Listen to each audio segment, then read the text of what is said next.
Hey everyone, and welcome to episode 54 of the Self-Publishing Roundtable, the podcast by indie authors for indie authors. I am your host, Wade Finnegan, and my co-hosts for this evening are Kevin Michael in his dungeon, Hey! John Ward. Hello, everyone. I do believe Carl will be joining us, but maybe a little late, and Trish is out tonight for some well-deserved R&R. Our special guest tonight is best-selling paranormal romance and new adult author Deanna Chase. She has two very popular series, the Jade Calhoun series and Crescent City Fae series that she wrote some time ago that's done really well. And then later on she wrote Defining Destiny in the new adult genre with a little paranormal twist, and it also has some great success. She was featured in the Magic After Dark box set, which was urban fantasy, and that's really dominated the bestseller list for months and months, so that's awesome. She will be discussing the paranormal romance and other types of genres she writes in, but we're more probably interested in how the heck she sells so many dang books. So we're going to try to pick her brain a little bit for some tips on to do that better. Thank you so much, Deanna, for coming on the show. We really appreciate it. Sure. Okay, she can make sure you can hear. Deanna, can you give us just a little brief bio about your writing journey and how we got to this spot? Sure. I started writing in 2007. I was actually a glass artist is what I used to do before I was a writer. And one of my glass buddies posted that she was going to join Nano and she was going to write a book in a month. And I was like, hey, that sounds like fun. I'll do that too. And that was in 2007. And so I started writing, and then I started, trying to get published and doing the whole trying to get published merry-go-round. And my first book was Haunted on Bourbon Street, which is the first book in the Jade Calhoun series. And pretty much everyone told me, ghost stories don't sell, thanks but no thanks. And I was like, all right. So I started writing my fairy vampire book. And I was in the middle of that whenever I read about Amanda Hawking and Kindle Direct Publishing, which I had no idea even existed, and that was in March of 2011. So after I read that story, I spent 2 days researching self-publishing, and at the end of 2 days, I was like, this is what I'm doing, and no looking back. And so I hired an editor, and one of my friends is actually a book designer by trade, so she helped me get the print book formatted and all that, and I published Haunted on Bourbon Street in July of 2011 with a terrible cover, and it needed to be proofread again, and I did a whole bunch of things wrong because I didn't know what I was doing. But I got all that fixed in the first couple months because I had some good friends that said, hey, you got some issues, and I said, whoa, and so I fixed them. And then I started working on book 2 for that series because I was like, well, I got to get the rest of the series out. And so I wrote 3 of those books, and then whenever book 2 came out, I made the first one free, and everything just went crazy. That was in March of 2012, whenever I made the first one free, and I only had 2 books, and the book 2 just sold nuts, and I was, selling a ton of books and haven't looked back since. And that's pretty much how it happened. Wow. That's awesome. That sounds great. Kevin, would you want to start us off with some questions? Yeah.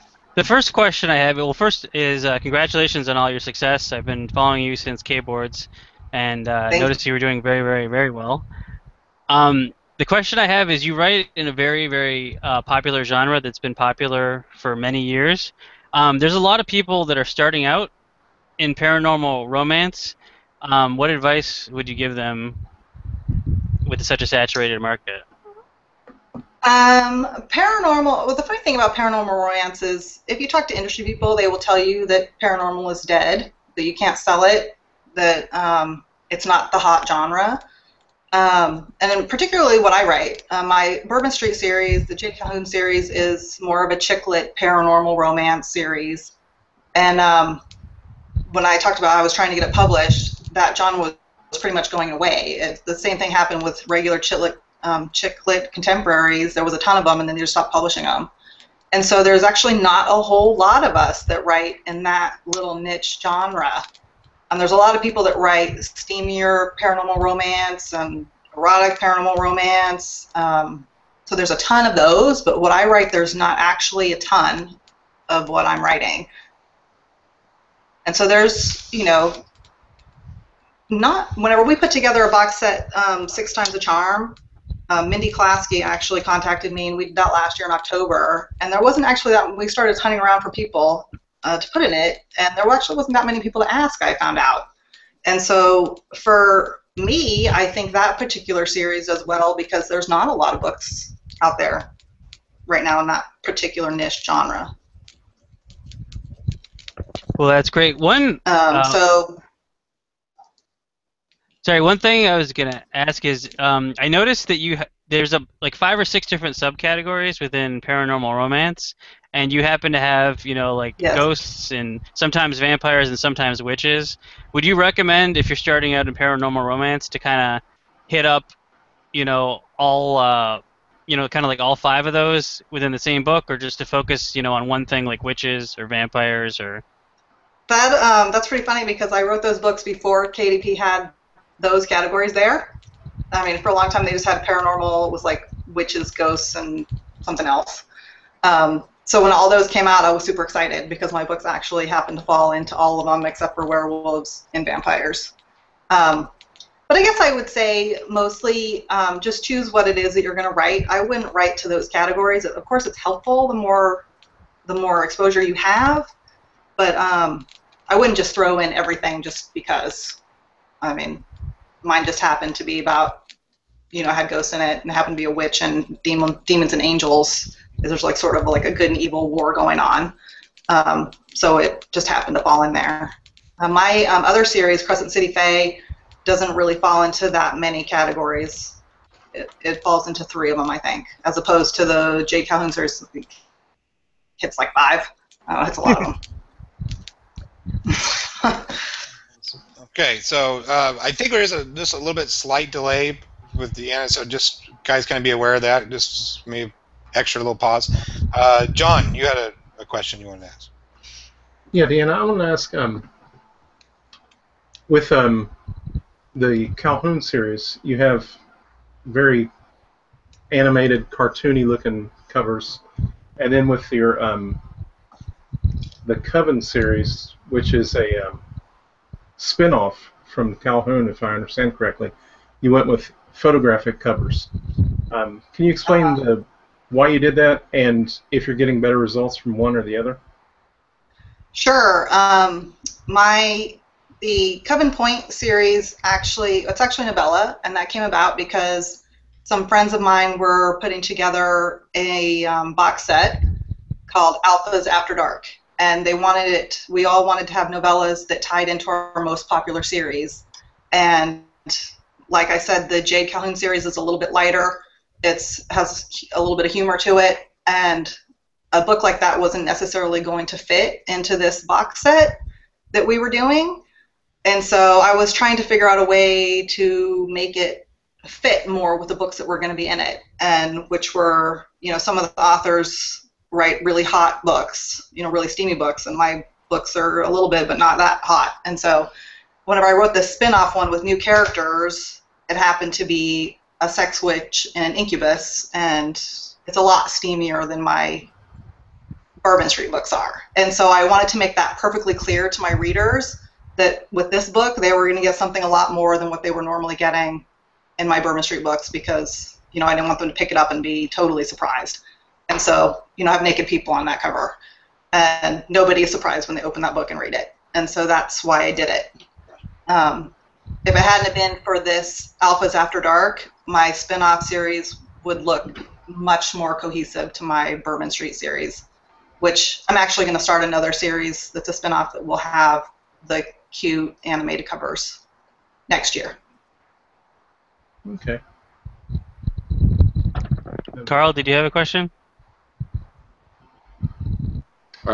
Yeah, but mine's ridiculous. Oh. Yeah, We would expect anything less. I missed the start, so I'm trying to catch up where we're up to. I was just going to say, is there any sparkly vampires in your books? Because I like sparkly vampires. What kind of vampires? Sparkly ones? Sparkly. It's a damn Australian accent. Sparkly. No, the vampires in the Crescent City Fae books, and they don't sparkle. I'm sorry. I have a less juvenile question. No, I noticed that when you had your second book out in the Jade Calhoun series, that you went permafree with the first book. Are you happy with that decision, and are you doing anything to promote your permafree? Yes, absolutely. I actually, whenever I made that free in 2012, and actually was doing a mentorship with Jenna Halliday, and I only had 2 books, and she was like, well, we're going to figure out how to make you some money, so you're going to make this book free. And I, of course, was terrified because I only had 2 books, and I was like, are you really? And she was like, yep, and I said, okay, so we did it. And that month I started making 5 figures when I set the first book free, and I haven't looked back. So I'm extremely pleased that I did that. And yes, I do promote the Haunted on Bourbon Street every chance I get. Twice a year I put it up on Bookbub to get free downloads on it, and I will also do that and with some of the other ones, like 100 free books and with the different ones that are around. I will do that periodically through the year and get as many downloads as possible. But I'll also promote book 2, I'll put book 2 on Bookbub or whatever. But Haunted on Bourbon Street is also in 6 times the charm in that box set with Angie Fox and Minnie Klasky and Liz Schulte and Jay Kenner. I know I'm missing somebody. But it's also in that box set too, so I'm doing cross promotion with them, which is working really well because if you look at our off the box on each of our series are in there, we're all very closely connected. And so we're sharing leadership now, which is great. Deanna, I think there's a little bit of a mic issue going on with you. I could hear you, but it was really quiet. Do you know where your microphone is located on your computer? Is it? I don't, but I can talk louder. Does that help? John, you think that would help? If you have a headset or earphones, that may help. I do, but they're upstairs. You want me to run again? Sure. Okay, I'll be right back. Anyway, while she's getting them, I believe from what I heard, that she runs a Bookbub a couple of times a year on her permafree book, and then gets tens of thousands of downloads, and that pushes the second, third, and fourth book in the series. And actually, when I first saw her on Kboards, her second book had just been put up, and she put her first book up permafree, and then she started selling like thousands of copies a month because of that. That's a good result. Great result. Yeah. But yeah, so if you can get a Bookbub or even a free Booksy ad for your perma-free book, it'll help on other venues too, like Barnes & Noble and Kobo and Apple, and then we'll also lead in to help with the sell the second book and third book of the series. All right, let's give this a go. Yeah, Deanna, can you hear us? I can hear you. Can you hear me? Yep, it's better now. It is better. Okay. Okay. Good. All right. Thank you for doing that. Appreciate it. No problem. So as you were saying, you said you run like 2 Bookbub ads a year. Did I just see your book a couple days ago on Bookbub too? I actually had the 4th book in my series up on Bookbub this week? Yeah, the 6th. And I cross-promoted it with my 3-book bundle, so it went really well. Well, good. Excellent. Does anyone else have any questions? Yeah, Dan, I wanted to ask how you work your mailing lists. What do you do to attract new subscribers? How frequently do you email the people on your list? And what type of content do you share with them? I put a link to my newsletter. Is the first thing you see when you go to my website. It's also at the bottom of my email every time I respond, there's a link there that says sign up. And then I put it at the back, on the very last page of the book, on every single book that I have. So when they get to the end, it says, click here for the next book in the series. Click here to sign up to find out whenever the newest book is out, or whatever, something like that. And that's pretty much all I do. And I only send my newsletter out whenever I have something new for them to buy. Whether it's a new book from me or a new bundle that I'm putting out. Every now and then I'll send a newsletter out when I'm having a sale. But mostly it's just, hey, this is new, check it out. And I don't send anything else. I don't send updates of what's going on. It's just whenever new stuff has come out. Okay. And you write in the paranormal romance genre, and I've read some books in that genre, and I read a lot of urban fantasy. And much of urban fantasy contains significant romantic storylines. Right. What would you say the difference between the two genres are? Is it just a matter of the different name for marketing purposes, or is there some significant difference between the two? Well, paranormal romance has to have a happily ever after in every book. So, your two people have to end up together at the end. And urban fantasy doesn't have to happen that way. Their characters can get together with other people or whatever. I mean, that's the biggest thing. People will say your plot has to revolve around romance for paranormal romance, and that's true, kind of, I think. But it is true for the definition, but for my books, the Jade Calhoun books, they don't necessarily revolve around that. There's a romance is always there. The relationship is always important, but the plots they don't hinge on romance.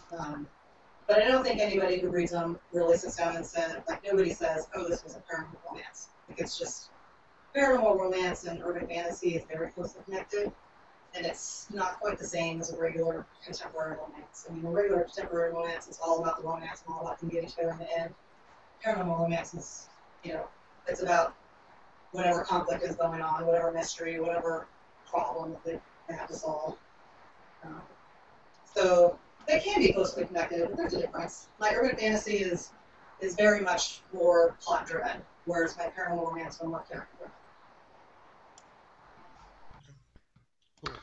Question from the site, Deanna. Kate Morgan says, how did you go about getting reviews when you first started publishing? When I first started, I had 300 copies of Haunted on Bourbon Street to get reviews started. And that's how I first started. Now I'm part of a NetGalley co-op, so any new series that I have, I'll put the new book up there. And then I also have a street team that I'll offer the books to them and say, hey, you read it, and I'll give them ARCs, and then they'll post reviews when it comes out.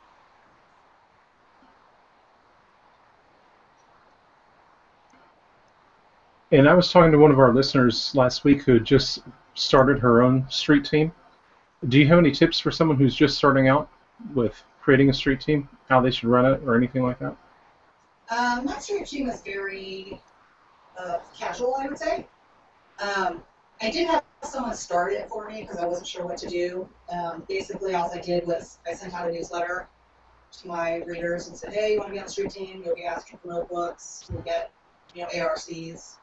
Come hang out. You can ask me questions, do whatever. And for a while, every week, this person who ran it had them doing stuff, like posting to Goodreads or posting to groups or posting to whatever, not spamming, but posting to places allowed for these type of things. And now, she doesn't do that for me now. It was like a certain amount of time. So now, basically, I just have the street team, and I come in and tell them what I'm doing. I give them the cover first, and I'll post stuff to them, and they just go out. Whenever I have a new release, they'll just go out and post it around the internet for me. So I guess maybe I'm not the best person to ask about a super effective street team, because I just kind of hang out with them, and they ask me questions. I give them free books. Carl, I think there's a couple more questions from the site. Yeah, there is. Zoe York wants to take the conversation back towards Bookbub. She says, do you try and stagger your Bookbub to non-new release months, or put it in the same month and double up the exposure? I'm sorry, do I say it again? The question? Do you try and stagger your Bookbub to non-new release months, or do you put it in the same month and then double up on exposure? So do you put it in between new releases, or do you try and do them at the same time? I usually try to have a BookBub ad when I have a new release. So unless it's a brand new book in a brand new series, then I won't, obviously, because they don't take new books. But what I'll do is, anytime I have a Bourbon Street book coming out, I will try to get some sort of BookBub ad for one of the earlier books or the bundle, so that it comes out relatively close to whenever the new book comes out. And I do the same thing for the Crescent City Fae books. And then I think this year I have 5 or 6 releases, and so I will do a BookBub ad in between, like a downtime, whenever sales start to slow, or it feels like something needs to be propped up, then I'll put one in between. Cool. While we're on Bookbub, there's another question from Michelle Reed. How many times did you have to apply for your Bookbub before you actually got one? Well, I was actually really lucky, because before Bookbub was widely known, they picked up Haunted on Bourbon Street at no charge whenever they were still building their list, I guess. And I actually didn't even know. I had all these downloads, and I had no idea where it came from. And one of my friends emailed me and said, hey, it's coming from this site. And they featured it for free. And I was like, awesome. And so I think I've sort of been on their radar for a very long time. And I actually haven't ever been turned down by Bookbub. I've been told, we don't have any slots, please, resubmit next week or whatever. But every time I've resubmitted, they have actually ran my book. So I feel very lucky that I haven't had any problems with that. Lucky you. I have a non Bookbub related question. You said that the Jade Calhoun series is not heavy romance and tons of sex.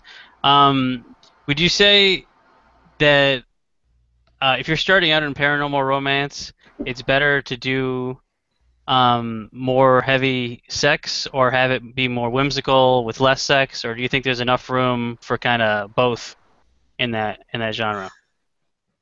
I think there's room for both, but there is sex in the Jade Calhoun books. There's at least 2 scenes in each book, so it's definitely there. But I think it needs to fit the story. I don't actually have any so far. I don't have any sex scenes in the Crescent City Fae series at all. And the Jade Calhoun series far outsells the Crescent City Fae books. And I've had some of my readers sort of complain that the characters haven't got together yet. So I think sex sells, but I think it's stay true to the story. I know there are people that write books that don't have sex in them, but paranormal romance readers really expect it. So I probably wouldn't recommend putting out paranormal romance if you don't want to write sex scenes. One quick follow-up on that. When you say there's 2 sex scenes, are they kind of quick, or because I know in the romance genre there's varying kind of degrees of steam, where there's some that are really graphic and long, and then there's some that are kind of quick and kind of like a movie sex scene. It's just kind of over quickly. Which kind is yours, or is it kind of in the middle? Mine are not closed door. The sex scenes probably last for maybe 2 or 3 pages, so they don't go on forever. Sometimes it can be like the build up to it can last a whole chapter, but the actual, doing of the deed, maybe a couple pages. But you wouldn't recommend putting out a paranormal romance with 0 sex at all, then? I wouldn't. There's a lot of sex in paranormal romance books, so I personally wouldn't, but that doesn't mean that there's not people out there that don't want it. I mean, I don't know. I can't speak to that because most of the books I read have sex in them. Deanna, can we go back a little bit to pricing? You talked about permafree. What else, other pricing strategies do you have? Have you done any countdown sales, those sort of things, or do you have a pricing structure that you like to follow? I'm pretty much a $3.99 girl. I just so my books are $3.99 and leave them there. I did put my Crescent City Fae books up to $4.99 at one point because they're a little longer. But then we did the book The Magic After Dark bundle, which was everyone else was in there, and everyone else who was selling at $3.99 was selling better, and so I dropped them back down to $3.99, and then sales went up, so I just left them there. So I don't do a whole lot of switching around with pricing. I've never been in Select, so I've never done any free runs with Select or any countdown deals or anything like that. So I just stick at $3.99, and then my novellas at $2.99, and I just left them there. Deanna, I want to ask about your new bundle that you have coming out, the one that's centered on fairies. Yes. There doesn't seem to be it's not a very popular topic, it seems like, compared to vampires or zombies or whatever. No, it's not.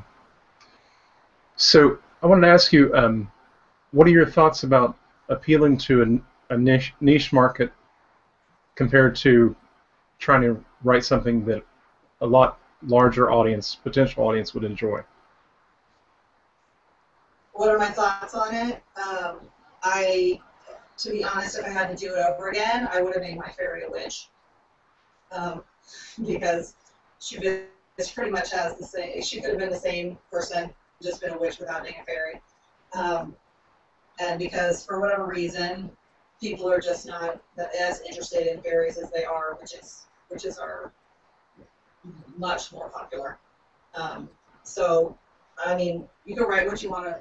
I would tell everybody to write what you want to write if that's your thing that you want to write, but fairies are definitely not as popular as vampires and witches, that is for sure. So with this bundle that we're doing, the idea is to basically share an audience. So everybody who has an audience for fairies, we're trying to share them. We're trying to gather up as many as we can. And so we don't necessarily expect this bundle to be as hugely popular as the other ones that we put out. But really it's just all about finding an audience for it. That's all we look for. Because I read a lot of marketing books, and I've seen some people make very good arguments for the idea of pursuing some niche audience because it's a dedicated fan base built around a certain topic. So it's easier to identify them and connect with them. And then once you've done that, they're loyal to you because they don't have a lot of other alternatives, places where they can get product that meets their interests. Have you experienced any of that, or is the bundle just the first attempt to actually do that? As far as a niche market and loyalty, urban fantasy readers and fantasy readers in general are extremely, extremely loyal. So yay, urban fantasy readers. Once they stick with you forever, and that's awesome. Which is not the same for things like new adult. So there's definitely there's an argument for that, sticking to a niche market. I don't know if I would be like super niche. You know, like we were talking about, fairies are just not as popular as the other stuff we've been talking about, and so I don't know that I would get that specific. But things like, I think, space operas is a super niche market where you get readers that just will stick with you because they don't have as many things out there to pick from. Things like that, I think it's definitely a great strategy because they do get loyal and we will stick with you forever. Now I have a question for you about Magic After Dark. I saw it, dominating the bestseller list for weeks and weeks at a time. How did that come out, and I mean, how did that come about, and how did all the authors promote it and get it to be the huge bestseller that it was? Magic After Dark started because I was, I had Six Times a Charm came out, many class we put that together, and that came out, and I was just sitting here looking at all these box sets, all over the bestseller list, and I was thinking, gee, I need to get into an urban fantasy box set. I wish someone would ask me. And then, like 5 minutes later, I was like, well, why don't I just ask other people? I'll just put it together. And so I emailed Marie Hall, who is one of my online friends who writes urban fantasy, and I said, hey, what do you think? Do you want to do this? And she was all over it. And so we put our heads together and we started talking about who else we could ask. And we asked like 4 other people, like right off the top of our heads, Danica Dark and S.M. Ryan and Kate Danley. And they were like, yeah, well, let's do it. And we weren't really expecting it to do as well as it did, to be totally honest. We were writing urban fantasy, which, you know, is more of a niche market than the romances that were all over the bestseller list at the time. And so we just booked a bunch of ads, and we sent out our newsletters, and we promoted it on Facebook. And that's pretty much all we did. Like within a week, we booked every ad that we could find, and they would take us, which obviously was not Bookbub because they don't take multi-author bundles. And we sent out our newsletters, and it just took off everywhere. It stayed on Barnes & Noble's bestseller top 100 for like 5 weeks. Amazon was like 4 weeks. It just stuck, and we don't know. I mean, imagine what part of it is the algorithms. We also think the cover that Sarah made was awesome. But other than that, we are still asking ourselves, how did this happen? How did it stick for so long? So we're just extremely pleased with how that did. I don't have a great answer, but that's pretty much exactly what we did. Well, congratulations on that. I mean, it's been doing very, very well. So. Yeah. Yeah, that Magic After Dark has sold. Last time I looked, I think it sold over 140,000 copies. So that's pretty amazing. Carl, I think there's a couple more questions on the site. Is that true? I thought Michelle. My feed's a little slow. We're getting a little jumpy, but I think Michelle had a question. Maybe Michelle was not. asking about your beads that you sell on Etsy. And then Kate has a question after that too, so we'll get that one too. Okay. So my beads that I sell on Etsy, I actually don't sell my beads anymore. I still have some, but not very many. Probably the last time I actually made any beads was last November, and I actually made some stuff on Marie Hall, and she asked me for it, and that was the last time I made any. But I'm just, too busy writing, which is my first passion, to get out in the studio and make beads anymore. But I did that for a long time. My husband also was a glass worker, so he's still out in the studio while I'm writing. Okay, Carl, can you see the site, or do I need to do that? I can ask the question. Kate Morgan asked, how many books did you have out before you started building a street team? Was it an organic thing that happened naturally, or did you actively try to build one? I think I had 3 or 4 books out. I don't exactly remember how many books I had. But I started the street team because I was talking to Marie, and she said, I'm going to start a street team. And I said, what's a street team? And she said, it's this thing where you get these readers, and they'll go out and help promote for you, and they will do reviews for you. I said, okay. And so I did it because she brought it up, and I had never actually thought about it before. So I actually hired somebody to help me figure out what I was supposed to do, and basically all that was a couple ladies who were already on other street teams came to my street team to sort of show us what they did. And it basically all it was making sure that reviews got posted to Goodreads and reviews got posted to Amazon and promoting whenever new books came out. That's really all I do in my street team. I also give them swag. Whenever I have a new book that comes out, when I get new bookmarks or new lip balm or whatever, I'll send stuff to them. But that's how the street team came about. Now, there's another question on the site from Pia Sparks. She was wondering, said, since Bookbub wouldn't take multi-author bundles, what specific sites did you guys use, like eReader News Today and stuff like that, or? Yeah, we used eReader News Today, Kindle Books and Tips, BookSends, I Love Vampire Novels, which is all paranormal site. I think we had a KND, Kindle Nation Daily. I think we had one of those. gosh, I don't remember. Romance reads, maybe. Those are pretty much the ones that we used. Okay. So Deanna, how did you make this transition then into new adult? Was this was something because you wanted to, or just driven by? Because I mean, obviously you had a lot of success, and so people would argue, why not stick with what you got? So how did you decide to go down this road? Because I actually read a lot of new adult novels. I really like them, and so I was reading a ton of them, and I had this idea that I wanted to write about, and I actually had it for probably about a year, where I actually sat down and wrote it because it just wouldn't stop. And so, what was supposed to be a contemporary new adult novel actually ended up being a slight paranormal new adult novel, which I would not recommend to anybody. Because it is, I mean, not the book, I love the book, but I wouldn't recommend doing the cross-genre thing like that. Because what happened was, it mostly reads contemporary. It is contemporary. The only thing that is paranormal about it is that everyone actually has a soulmate. Like, it's a real thing. Not just some people believe, some people don't. Everybody has a soulmate, and whenever they meet their soulmate, there's a magical connection, just for those people. So it reads very contemporary, so I marketed it to contemporary readers who were overwhelmingly said, I love the story, I don't know about this weird soulmate thing, I don't get it. But whenever I marketed it to my paranormal readers, they got it right away, and they really liked it. And so that was good for me that I already had a paranormal readership that would take a chance and read it. That's what happened. So that was kind of my follow up. How many came over with you? And obviously, it sounds like you had good crossover from your already built audience.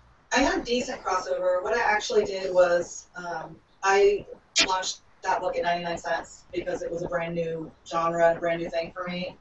And it sold pretty well at 99 cents. And the minute I put it up to $3.99 and stopped my blog tour, sales just died. Like, they just went away totally. So what I did is I changed the cover because the first cover wasn't sexy enough. And I put the first chapter at the end of Shadows on Bourbon Street, which is the 5th book in my Jade Calhoun novels. I put the first chapter there, and as soon as I did that, right away I started seeing sales pick up. Because people would read that, and they would read what else I had going on, and then they would pick it up. So it's doing all right. It's not doing nearly as well as my paranormal books are, but I imagine once I get the next 2 books out, I can figure out how to boost those sales. Okay. Did you still think the new adult is hot, in that genre, or is it? There's been a lot of talk about it peaking already and kind of going back down. What are your thoughts on that? I think there's a ton of competition in new adult. I think that it all depends. Like, you never know what's going to happen. I know I have another friend. I have a couple of friends actually who write new adult who switched from different genres. And one, Rachel Shurig, actually writes chick lit, and then she started writing new adult, and her first new adult novels did okay. But then she came out with another one, another series that she did everything the same way that she always does, and that book just took off like crazy. So yay for Rachel. But I think he will tell you that she didn't do anything different. It's just whatever it was about that book, they just decided they wanted it. And so I think it's extremely competitive genre. And I think that the readership is a lot harder to pin down. I don't think they're nearly as loyal as paranormal romance readers or urban fantasy readers. I think they just jump around. Okay, good. John, you had a question? You may have already answered this, but I want to ask you specifically. Have you learned any lessons from trying to bring your readers from one genre to another? Is there anything you can tell people who are thinking about making that jump? The only thing I can really say about that is anytime you start a new series, even if it's in the same genre, don't expect your readers to come with you. It's very hard to get people to jump to series within the same genre. So it's extremely difficult to have them switch to another genre entirely. The readership is just different. You'll have your diehard fans that love everything you do, that will come with you whatever you do, and that's great. We love those diehard fans, but switching genres it's building a whole new readership. So expect to start on the bottom if you do that. All right. There was a question from the site from Tucker Author. He said, Deanna seems quite prolific. Can she tell us what her writing process is like and how long her books typically are? I try to write every day. That doesn't always happen, but I pretty much am trying to write as much as possible. I would like to be able to write 3,000 words a day, every day, but that doesn't seem to happen for me. So it more comes in spurts where I'll write like 5,000 or 6,000 words, and then I'll write 1,000 words, and then I'll have to stop and edit the first half so I know where I'm going in the second half. And so it's very stop and start for me. But I'm pretty much working every single day, much to my husband's dismay. So I write a lot, and I try to keep on schedule, but it doesn't always work out. What I do is I have a plan or a goal of what books I'm going to put out when, and I'll say, this book is coming out in the fall. That way I'm not tied to a specific month or a specific day, and then I'll try to get as close as possible. Did I answer that question fully? Yes, you did. Yeah. Okay. Carl, is your mic working? I think so. Can you hear me now? Yes. It's like the voice of God. A little technical difficulties tonight. Batman Erica, aka Erica Conroy, says, looking back, what are some of the mistakes you made early on in your career? The mistakes were not hiring a professional cover designer, and not knowing, and then not knowing who to hire, and not knowing how I work to know who to hire, because I'm particularly not very good at covers. I need to give it to somebody and say, just make me something awesome. I'm not great at saying this is what I want. I'm much better at picking out covers on Amazon and saying, I like this, can you give me something sort of in this range, and then just letting them go. So cover designers was a big one for me, understanding how to find the cover designers that are going to work for how I work. Also, my editing process, I didn't realize that I needed to get my book proofread like 2 or 3 times, and then also I learned that I have to have the computer read the book back to me because I do not see proofreading errors. My brain fills them in, I can't. I'm the worst proofreader in the world. So I have a whole process now where I get edited, and then I have 2 proofreaders, and then I actually do text-to-speech so that I can catch all those final errors. And those are the 2 biggest lessons. And then also series, write in your same series, keep putting out books in your same series. Because, as I said before, people don't jump this easily to new books. And if you're going to start a new series, if at all possible, start it in the same series that is selling well. People will follow you there. Now I have a question, a follow-up question about book covers. A lot of people don't quite understand the importance of having a book cover that's directly made for that market. Like they may just get a pretty looking cover, but they don't realize that you really have to have it be kind of like fitting to all the other books that sell in your genre. Is that what you meant by working on your book covers 3 or 4 times? Yes. Or just knowing what's going to work. What I did with my furniture covers is I had someone who was artistic was making them, but he wasn't a book cover designer. He just had some skills with manipulating images, and which was fine, and the books were selling well, so I don't really have any real complaints about that. But they weren't, to me, they were never professional looking, the first book covers that I had. And so I finally got the name of Jana De Leon's cover designer, and I emailed her like 4 or 5 different colored covers, and I said, I want something that's in this range, and just go for it. And that works perfectly for me because I just sent her a little write-up with what the book is, and she comes back with something awesome every time. So yeah, it's important to make sure that your book cover is saying, this is what you're going to find between these pages, because otherwise people, even if the book cover is pretty, if they don't know what's in there, they're not going to buy it. And if I can ask you again about your choice of covers for the Calhoun series, I know like S.M. Rain, and she has very realistic photographs that have been altered for her urban fantasy series. I'm just because there's you and there's H.P. Mallory and maybe one other author who use the cartoon animated type covers. What are you hoping to say about your series by using that type of cover versus a photograph? What type of reader are you trying to attract?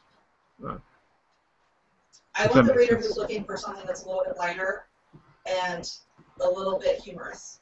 So Sarah S.M. writes covers, she writes urban fantasy, and her stories are darker.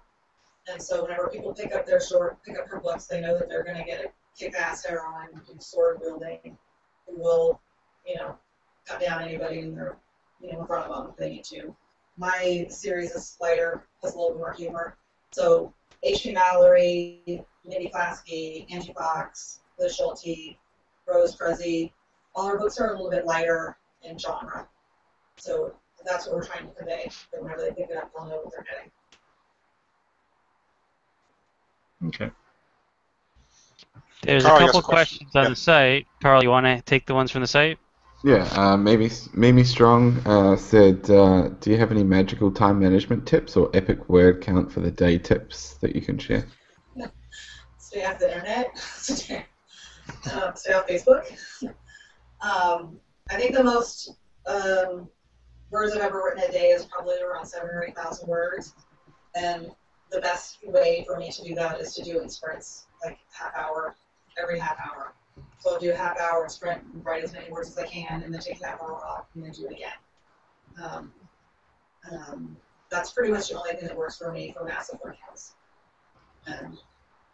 Which I said stay off the internet, but that doesn't work for me because I usually have a partner. Like we'll do sprints and say, okay, we're going to write for 30 minutes, come back, and then be accountable for how many words you actually wrote. Cool. And there's another one from Erica. She said, what proportion of your sales are coming from non-Amazon markets? And if they're on the lower side, what are your plans for increasing those markets? Last time I looked, Amazon is probably about 65% of my income. So that's 35% everywhere else. I used to sell a lot more on Barnes and Noble. Barnes and Noble used to be like 40% of my income, but they've been slowly going down for the past year and a half, I'd say. But I still make decent money there. Kobo and Apple are probably about the same. That's not very much. It's maybe like 4% for each of those. And I finally have some books in promotion on both of those sites, and the first in the series free. They finally decided to feature for me, so that's helping a little bit. But mainly I'm just keeping books there and doing first in series free because it seems to help, but it takes a long time for things to snowball on both of those sites. Have you noticed that Bookbub free is probably the best way to get kind of traction on those other sites, or? It is, especially on Barnes and Noble. If you get a free book and you run a Bookbub ad, Barnes and Noble really helps. iTunes helps too, or iBooks, excuse me. iBooks helps a lot. But Kobo is a little bit of a niche. They've had a free book there forever, and free books don't seem to work as well. I think maybe it's just because people don't know how to find them there.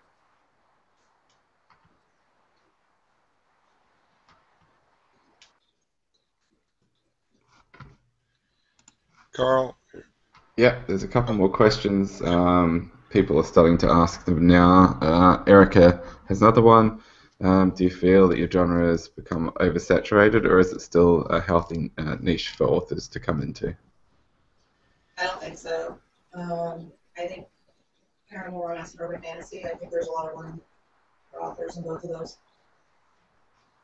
Cool. Can you elaborate, like psychics or like werewolves or any particular subgenre of urban fantasy or paranormal romance? Paranormal romance, werewolves are always good.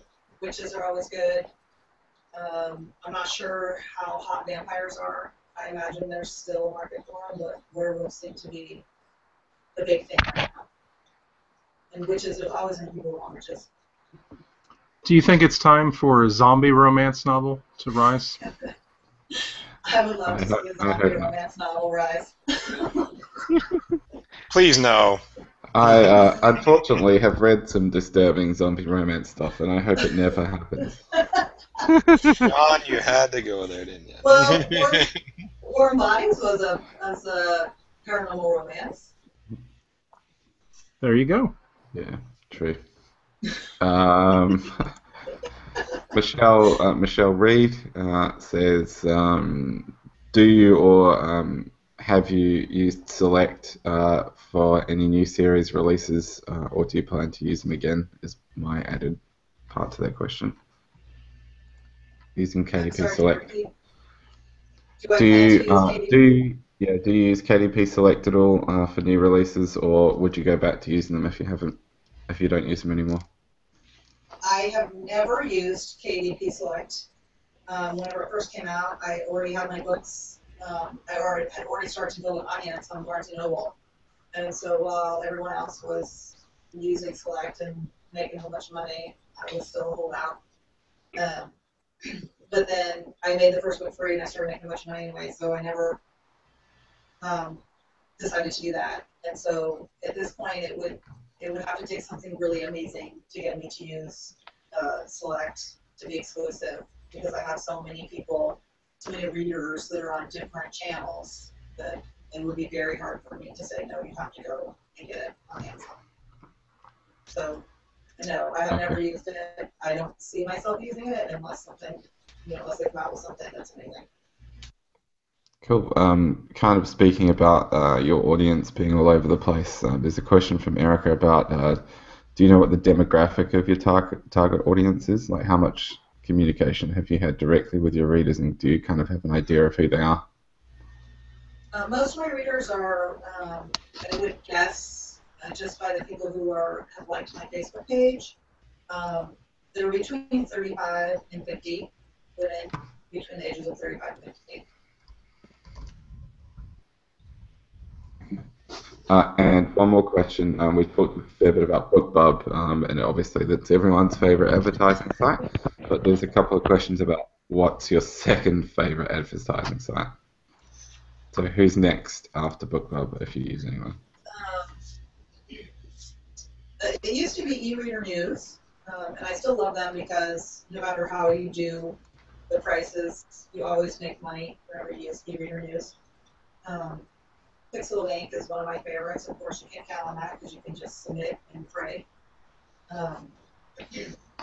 I Love Vampire Novels is a great one for paranormal. And also, right now, Romance Reads is very good. Cool. Do you allocate a specific amount of time for marketing and stuff, or are you just relying on ads and just whenever you can get those, that's what you go for? I don't necessarily, I don't sit down and say I'm going to give 30 minutes to whatever today for marketing. I'll always plan my releases. Like I said before, I always plan my releases and plan ads around those. And whenever I go, it's going to be like 4 months between releases this time around. And so I just ran my Bookbub ad in July, so I have something in between to keep sales pumped up. But other than that, basically, I hang out on Facebook and I post silly things just to keep interaction up because I like it.